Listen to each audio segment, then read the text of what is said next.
कितनी कोशिशों के बाद भी अगर उनकी इडली एकदम जालीदार, सॉफ्ट, नरम, मुलायम, वाइट नहीं बनती है तो आज मैं आपके साथ छोटे से छोटे, बड़े से बड़े टिप्स बताऊंगी जिससे आपकी इडली पहली बार में परफेक्ट बनेगी। साथ ही साथ वो बिल्कुल होटल रेस्टोरेंट स्टाइल सांभर बनाने का ऑथेंटिक तरीका, जिससे आपकी आज के बाद इडली सांभर पहली बार में ही परफेक्ट बनेगी। परफेक्ट मेजरमेंट आए तो उसके लिए आप कोई कप कटोरी सेट कर लीजिएगा। मैंने ये मेजरिंग वाला कप सेट किया है, इसी से हम मेजरमेंट करेंगे। इससे हम 3 कप भर के लेंगे चावल, लेकिन चावल आप बासमती राइस बिल्कुल मत लीजिएगा, उससे रिजल्ट अच्छा नहीं आता है। कोई मोटा वाला जो खिचड़ी का चावल होता है ना, उसका आप यूज करिएगा। जिस कप से हमने चावल लिया था उसी कप से हम लेंगे उड़द की दाल। 2 टुकड़े वाली होती है, एक साबित होती है। आप कोई भी ले सकते हैं, लेकिन छिलके वाली नहीं लेना है। यदि आप वो ले रहे हैं तो अलग से ले सकते हैं। 1 छोटा चम्मच के करीब मेथी दाना। सारी चीजों को अच्छे से हम मिक्स कर देते हैं। पानी डालते हुए हमें इसको अच्छे से मसलते हुए 2 से 3 पानी, या तो जब तक साफ पानी नहीं आने लगता तब तक हम इसे अच्छे से धुल लेते हैं। इसका सारा पानी मैंने हटा दिया है और वापस से हम इस पर और पानी डालेंगे। 4 से 5 घंटे या तो समय हो तो आप इसे ओवरनाइट के लिए भी छोड़ सकते हैं।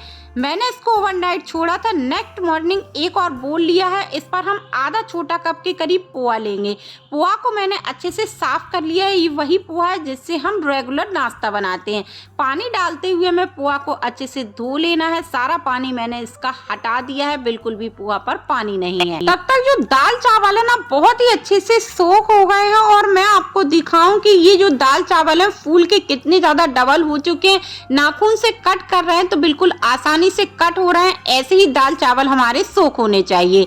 भीगा हुआ पोहा इसी पर डाल के हम 5 मिनट के लिए छोड़ देते हैं। इसका पानी वगैरह हमें बिल्कुल भी नहीं हटाना है क्योंकि धुल के लिया था। एक मिक्सी का जार लेंगे, इससे जो भी एक्स्ट्रा पानी है ना वो हम छड़ाते जाएंगे और मिक्सी के जार पर इसे डाल देते हैं। बहुत सारा एक साथ मत डालिएगा। पीसने के लिए उसी पानी का यूज करेंगे जिसमें हमने सोख किया था। जार को हम बंद कर देते हैं और इसे ना हम अच्छे से पीस लेते हैं। पीसते समय ध्यान रखना है कि जरूरत के हिसाब से हम इस पर पानी डालेंगे। बहुत सारा एक साथ पानी नहीं डालेंगे वरना पीसने में दिक्कत होती है। इसे मैंने अच्छे से पीस कर तैयार कर लिया है। यदि हम इसको हाथों से देखेंगे ना, बिल्कुल मामूली दाना आएगा क्योंकि हम इसकी इडली बनाने वाले हैं। यदि आप डोसा बनाते हैं तो एकदम फाइन पीसना होता है। एक मैंने बड़ी सी कढ़ाई ले ली है क्योंकि ये काफी ज्यादा फूलता है। बैटर को डाल दिया है। बचे हुए बैटर को उसी जार पर डाल के हम उसी तरीके से पीस लेते हैं और पानी हम वही यूज करेंगे जिसमें हमने दाल चावल को सोक किया है। अब हम बैटर को अच्छे से कंटिन्यू एक डायरेक्शन में हेट लेते हैं। इससे बैटर हमारा अच्छा फूलता है। ये काम हाथों से करिएगा, इससे फर्मेंटेशन फास्ट होता है। गर्मी का समय हो तो 12 घंटा लगता है। आजकल ना बारिश हो रही है, कम से कम 24 घंटा लगेगा। इसे आप थोड़ी गर्म जगह में छोड़ दीजिएगा। नेक्स्ट मॉर्निंग सांभर की तैयारी कर लेते हैं। एक और बोल लिया है, इस पर मैंने हाफ कप के करीब तुअर दाल ली है, जिसे अरहर दाल भी बोलते हैं। दाल पर पानी डालते हुए हम इसको अच्छे से 2 से 3 पानी से धुल लेते हैं। इसका जो पानी है सारा मैंने हटा दिया। धुली हुई दाल को एक प्रेशर कुकर पर हम डाल देते हैं। साथ ही साथ मैंने लिया है 1 बोल के करीब लौकी, जिसे मैंने छील के ना थोड़े बड़े बड़े टुकड़ों में काट लिया है, अच्छे से धुल लिया है। साथ ही जितना हमने लौकी लिया था उतना ही हमें कद्दू लेना है, लेकिन मेरा थोड़ा सा कम था तो मैंने कम का यूज किया है। सारी चीजें अच्छे से धुली हुई बड़े बड़े टुकड़ों में ही कट कर लिया है। साथ ही 1 मीडियम साइज का बैगन, जिसे मैंने छिलका नहीं उतारा है, आप चाहे छिलका उतार सकते हैं। 1 मीडियम साइज का प्याज, जिसे मोटे टुकड़ों में कट करके इसके लच्छे मैंने अलग कर लिए। साथ ही 1 बड़े साइज का लाल टमाटर बड़े पीसों में कट किया है। इसी के साथ 1 छोटे साइज का आलू आप सांभर पर जरूर डालिएगा, बहुत ही अच्छी बाइंडिंग मिलती है। आपको जो जो सब्जियां पसंद हो वो आप सांभर पर ऐड कर सकते हैं, जो नहीं है तो आप उसे स्किप भी कर सकते हैं। 2 हरी मिर्ची स्लाइस कट करके डालिए। इस पर हमने पानी डाल दिया है, कम से कम 2 से 3 गिलास के करीब। थोड़ा सा हल्दी पाउडर, साथ ही आधा चम्मच के करीब या तो स्वाद के अनुसार नमक, आधा छोटा चम्मच के करीब धनिया पाउडर, 1/4 चम्मच के करीब गरम मसाला और साथ ही हम लेंगे सरसों का तेल 1 छोटा चम्मच के करीब, जिससे उफन कर बाहर ना आए। सारी चीजों को अच्छे से मिक्स कर दिया है। प्रेशर कुकर को हम बंद कर देते हैं। एक बार हम इसे सेक करेंगे और इसे ना हम गैस पर बैठा देते हैं। फ्लेम को मैंने अभी हाई रखा। हाई फ्लेम पर 1 सीटी लेंगे, इसके बाद फ्लेम को कम कर देंगे। 2 से 3 सीटी हम इसको लो टू मीडियम फ्लेम पर लेंगे। टोटल मैंने इस पर 4 सीटी ले ली। इसके बाद हम गैस को बंद कर देते हैं और प्रेशर कुकर को अपने आप ठंडा होने का वेट करते हैं। तब तक इधर मैंने इमली को ना उबाल लिया, इसका पल्प निकाल लेंगे। प्रेशर हमारा सारा निकल चुका है। कुकर को हम खोलेंगे तो देख पा रहे हैं कि सब्जी और दाल बहुत ही अच्छे से गल चुकी हैं।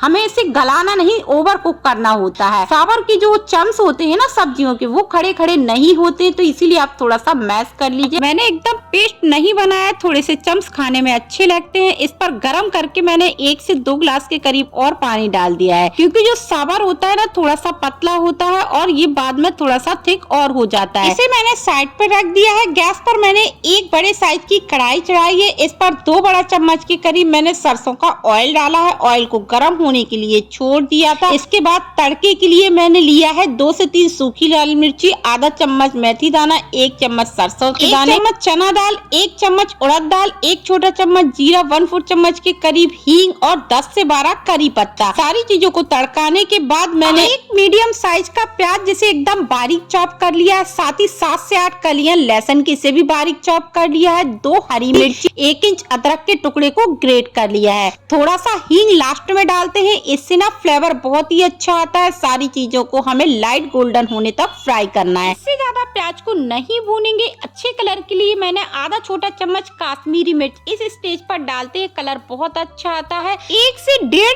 लाल टमाटर जिसे मैंने बारीक चॉप करके डाला है, साथ ही नमक डालेंगे क्योंकि टमाटर जल्दी गल जाता है। टमाटर को हमें बिल्कुल सॉफ्ट करना है, मैसी होने तक। तो इसके लिए एक बार मिक्स करने के बाद इसे हम कवर कर देते हैं। कम से कम 2 से 3 मिनट के लिए कुक कर लेते हैं। बीच में एक बार मैंने इसे चला दिया था और टमाटर अच्छे से गल गया, तो थोड़ा सा हम ऐसे मैसी करेंगे ना तो आराम से ये मैश हो जाएगा। इसके बाद जो बॉईल किया हुआ सांभर है सारा मैंने डाल दिया है और थोड़े मेंटेन करने के लिए मैंने गर्म पानी डाला है। गैस के फ्लेम को मैंने हाई कर दिया है। सारी चीजों को एक बार मैंने मिक्स कर दिया है। जो मैंने इमली बॉईल करके रखी थी उसका पल्प निकाल लिया है। 4 से 5 चम्मच के करीब हम इस पर इमली का पल्प डाल देंगे। सांभर थोड़ा सा खट्टा ही अच्छा लगता है। साथ ही हमने डाला है इस पर सांभर मसाला, कोई भी ब्रांड का 2 चम्मच के करीब सांभर मसाला डाल दीजिएगा और थोड़ा सा हरा धनिया। सारी चीजों को वापस से हम इसे मिक्स करेंगे और सांभर को कम से कम 10 से 12 मिनट के लिए कुक करना होता है।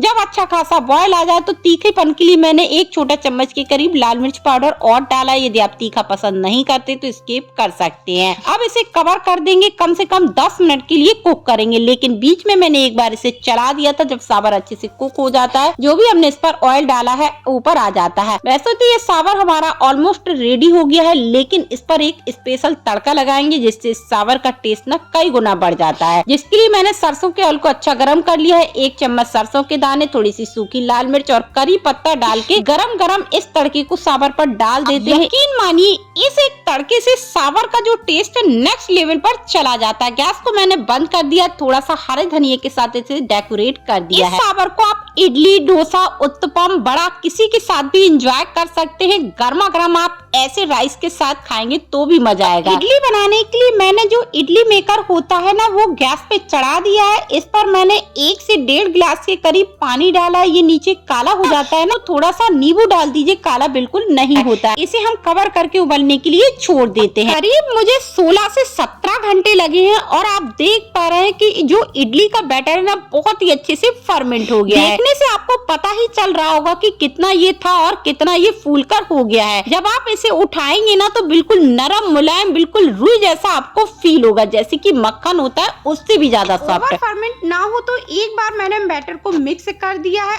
अब आप इस बैटर को ना 1 हफ्ते तक फ्रिज में रखकर स्टोर कर सकते हैं। तो कुछ बैटर मैंने बचा लिया है जिसका मैं उत्तपम बनाऊंगी, और जो बैटर मेरा कढ़ाई पर रखा है ना उस पर हम नमक डालेंगे आधा छोटा चम्मच के करीब और इसे हम मिक्स कर देते हैं। अगर आपका बैटर अच्छे से फर्मेंट है ना तो आपको कोई भी सोडा, कोई भी इनो डालने की जरूरत नहीं। एकदम रुई की तरह नरम मुलायम आपकी इडली बनती है। इधर मैंने जो इडली के मोल्ड होते हैं वो ले लिए, उन्हें हम हल्का सा ऑयल से ग्रीस कर लेते हैं जिससे जो इडली है ना आसानी से डीमोल्ड हो जाए। और इस पर हम थोड़ा थोड़ा बैटर डालेंगे, ऊपर तक बिल्कुल नहीं भरेंगे क्योंकि ये बहुत ज्यादा फूलती है। इधर जो पानी है ना मोल्ड का अच्छा खासा गर्म हो गया है और एक एक करके हम इसको सेट कर देते हैं। थोड़ा सा सावधानी से करिएगा क्योंकि ये काफी ज्यादा गर्म है। सारे को मैंने ऐसे ही सेट कर दिया है। फ्लेम को लो टू मीडियम रखा है। कम से कम 15 से 16 मिनट के करीब इसे हम स्टीम करेंगे। स्टीम करने में मुझे कम से कम 17 से 18 मिनट लग गया है और चेक करेंगे एकदम नाइफ क्लीन आना चाहिए, इसका मतलब परफेक्ट है। इसे आसानी से हम बाहर निकाल लेते हैं। थोड़ा सा मैंने इडली को ठंडा कर लिया है। इसके बाद स्पून से इस तरीके से छुड़ाएंगे तो देख पा रहे हैं कितनी आसानी से निकल गई है। एकदम सॉफ्ट जालीदार नरम मुलायम ये हमारी इडली बनी है। निकालने में आपको कोई दिक्कत नहीं होगी। हर एक इडली की आप जाली देख पा रहे हैं, अंदर से इसका टेक्सचर बिल्कुल परफेक्ट आया है। कोई सोडा कोई इनो का यूज नहीं किया है और आप देख पा रहे हैं कि कितनी परफेक्ट इडली हमारी बनी है। अगर आप बैटर बना के रख लेंगे तो इडली बनाने में बिल्कुल भी समय नहीं लगता है। चलिए अब प्लेटिंग के लिए हम सर्व करेंगे एकदम गर्मा गर्म सावर, साथ ही मेरे बच्चों का फेवरेट केचप। भाई बच्चों को हर किसी के साथ चाहिए। मैंने इसके साथ कोकोनट की चटनी भी बनाई हुई थी जो कि बाद में बनाई। सुबह का नाश्ता हो और गर्मा गर्म इडली सावर मिल जाए तो भाई पूरा दिन बन जाता है। और इडली जब तक नरम मुलायम और व्हाइट ना हो तो खाने में मजा नहीं आता है। जालीदार बिल्कुल नरम मुलायम रुई की तरह सॉफ्ट हमारी इडली बनी है। आप इसे नाश्ते लंच डिनर कभी भी बना सकते हैं, आपको मजा आ जाएगा। रेसिपी पसंद आई हो तो please please like share subscribe करना ना भूलिएगा। मिलेंगे नेक्स्ट रेसिपी के साथ, तब तक के लिए बाय बाय।